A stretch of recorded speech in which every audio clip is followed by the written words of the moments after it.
I forget what it was called, but Michael J. Fox is an actor following around James Woods. He's studying him for a character, and James Woods is a real detective, and he's just like, get this guy away from me. I kept thinking of that. What kind of hair gel you use? Yeah, well, yeah, exactly. Like all these questions, But they were very tolerant of us, which was nice and really, really helpful.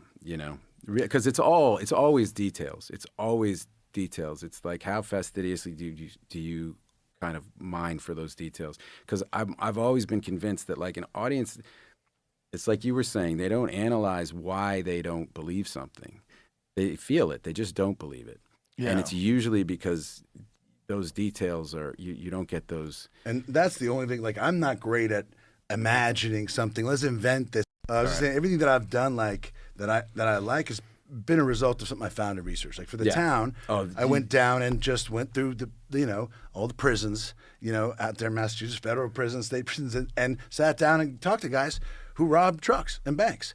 And, kind of sometimes, you want to know, and then sat down with the FBI guys and was like, what are they like? And the great shit, for me is that, and I'm in at Walpole, or I'm in the prison of Dedham or whatever. And I'm to some guy, I said, like, after talking to him for 2 hours, I was like, is anything just fucking weird ever happened or fucked up? Anything you remember? The guy was like, yeah, one time, we were coming out of this thing. We robbed this truck, and, we had the mask. We got the switch car, and we drove around the corner and whatever. We pull up, and we get out with fucking guns, the mask, the whole thing. And we look over, and it's this cop sitting there doing construction duty. And I was like, right then, he tell me the story. I was like, oh, shit. I was like, what happened? He goes, he looked at us. We looked at him. He looked the other way. Whoa. And I was like, really? He goes, yeah. He didn't want to end up on the wall at the VFW. It was like, these guys with full automatic weapons, masks on, switching cars. I was like, all right, I'm putting that in the movie. And it's a great moment in the town, like in the movie. Because, Renner, they all jump out of the things. Scene. And then, here it is. Yeah, exactly. It was like, it's great. And it's this awkward, they just stop. And this dude, he sees them. They see him. He's like, oh, fuck, we have to kill this guy. Nope. He turns away. Okay. Wow. It's such a great, but that's straight from research, which I always loved that story. And then the line is here. He put it here.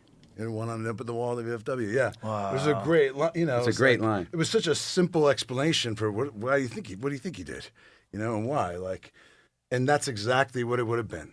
Like, that guy, the next day's picture would have been up in the wall at the VFW. Yeah. And he knew it, and everybody knew it. He decided he didn't want to do it like that. That was, and that kind of stuff is, I don't know, it's very human calculations and interact. I mean, it's a very extreme version of it, but it also doesn't have, sometimes it's not dramatic at all. It's like, yeah, that was an easy decision.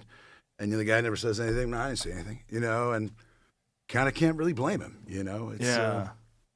The Town was a great fucking movie too, man. And I knew a lot of people like that, from boxing gyms and stuff. I knew a guy who was a hitman for Whitey Bulger.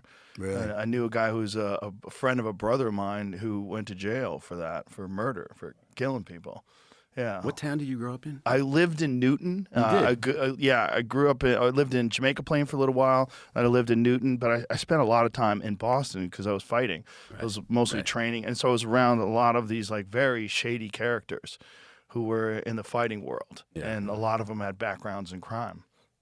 One of the guys that I trained with, he went to jail for a little while, and then he got arrested because a guy got killed, and they broke every bone in his body with a hammer and kept injecting him with cocaine to keep him awake while they were doing it.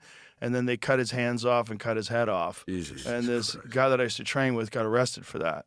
Jesus. Wow. Yeah, he didn't wind up going to jail for that. He's dead now, but he was somehow or another at least peripherally involved. Yeah. Yeah, well, I didn't do any fighting, but I went around and found a lot of things. One of the things about being an actor is people will talk to you, which is a fucking amazing gift.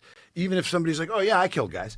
They'll just come out and, like, it's kind of the rules all of a sudden don't apply. Like, these guys in the prison, what the fuck are they going to talk? You know what I mean? But they're, like, interested in it for whatever. And, so you avail yourself of that. And then I had, like, we had people around that movie who everybody knew, yeah, he did that job. He never got arrested.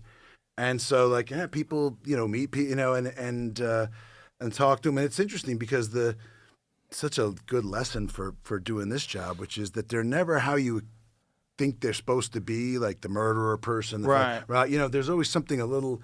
I remember one guy was supposed to be like this really violent, kind of loose cannon fucking guy who supposedly had done all this shit, like, stabbed and killed 2 people at Faneuil Hall and shot these guys in a robbery. And he like shows up with his polo shirt, kind of tucked in, he's, how's it going? Just like I never would have fucking put this guy on fucking killing 4 people. You know what I mean? And they have a good time. So I love that one movie, and you're just thinking, fuck, man, like this is why. And it's a really good lesson for like, we tend to read a script and okay, this guy's the tough guy, and he's going to be it's like you work with this, like. I had the opportunity to train with these Delta guys. Like, it's the most elite special forces combat fucking operators in the world. I mean, I suppose the SEALs will take exception to that, but just numerically, right? I think there's been less than 900 guys ever in the history of Delta.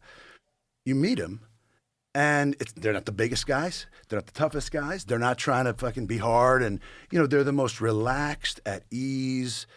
And, I found myself just being like, finally I was like, what? Can I just ask you, what do you think makes somebody like qualify for the Delta Force? Like, what's a good Delta operator? It's like, problem solving. Problem solving? The guy goes, yeah, it's probably like your job. I was like, no, let me tell you something. No, it isn't. It's really not like my job. I appreciate it. There's a very big fucking difference. He's like, you solve problems. Like, yeah, no one's trying to kill me. See, that's the thing. But that was the closest insight I got to it, which was, I've always kind of thought this about like a guys like Brady or something.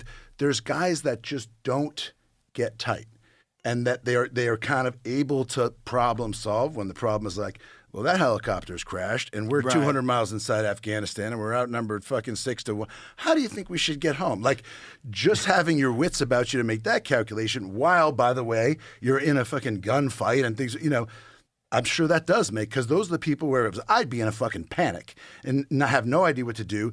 And you get like attracted to the person who's like, seems to have like, hey, it's good. We're going to be okay. Everybody get your shit. We're going over here. You'll just follow that guy. You know what I mean? Yeah. And, but it's it's not always the most, maybe it's just because they're so confident. They're not like, I don't need to prove that I can kick anybody's ass. I don't even get in fights. Like, I have a weapon. You know what I mean? It's kind of like, it's just it surprises me how those kinds of like extraordinary experiences in people or extraordinary people don't always manifest themselves in how they show up.